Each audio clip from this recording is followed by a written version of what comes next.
കർത്താവിന് മഹത്വം. മത്തായി സുവിശേഷം 22:12. സ്നേഹിത, നീ കല്യാണ വസ്ത്രമില്ലാതെ ഇവിടെ അകത്തു വന്നത് എങ്ങനെ എന്ന് ചോദിച്ചു. എന്നാൽ അവന് വാക്ക് മുട്ടിപ്പോയി. കർത്താവിൽ പ്രിയരെ, യാതൊരു അവകാശവാദങ്ങളും അവർക്കില്ല. അയോഗ്യതകൾ ഏറെയാണ്. അതുകൊണ്ട് വിരുന്നുശാലയിൽ ധരിപ്പാൻ രാജാവ് തന്നെ നൽകിയിട്ടല്ലാതെ പ്രത്യേക വസ്ത്രങ്ങളൊന്നും അവർക്കുണ്ടായിരുന്നില്ല. എന്നാൽ ഈ ഒരുവൻ വസ്ത്രം സ്വീകരിക്കുവാൻ കൂട്ടാക്കിയില്ല എന്ന് വേണം കരുതാൻ. അവിടുത്തെ നീതിയെയാണ് കല്യാണ വസ്ത്രങ്ങൾ സൂചിപ്പിക്കുന്നത്. സ്വന്തം നീതി തന്നെ അധികമെന്ന് അവൻ കരുതുന്നു.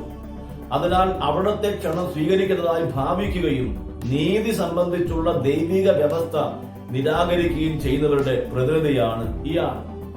ഇന്നും സഭയിൽ ഇത്തരക്കാർ ധാരാളമുണ്ട്.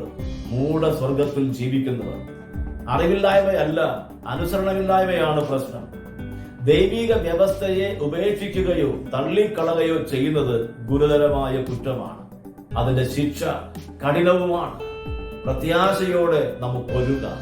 കർത്താവ് നമ്മെ സഹായിക്കട്ടെ എന്ന പ്രാർത്ഥനാ വാക്കുകളോട് ചുരുക്കുന്നു. God bless.